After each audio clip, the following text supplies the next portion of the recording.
May nagtanong sa akin, ano daw yung pinakamasayang moment mo dito sa Andre? Okay?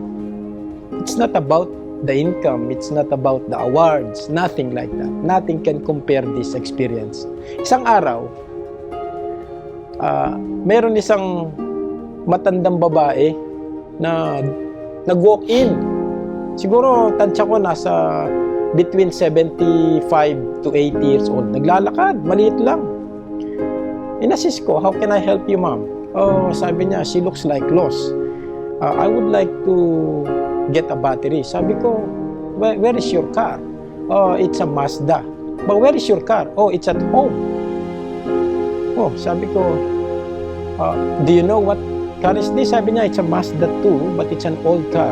Do you know what year model? Oh, sabi niya, I don't know. Do you have anyone in your house to take a picture or tell me the plate number? Oh, I only live by myself. Sabi niya, how are you gonna take the battery? Sabi ko sa kanya, no, I'll take the public transport. Nung pala, namasahe siya, nag-public transport siya papunta dito. Eh sabi ko, how will I know which battery is the right one for you? Tiningnan ko sa libro, 3 battery yung possible na battery sa kanya.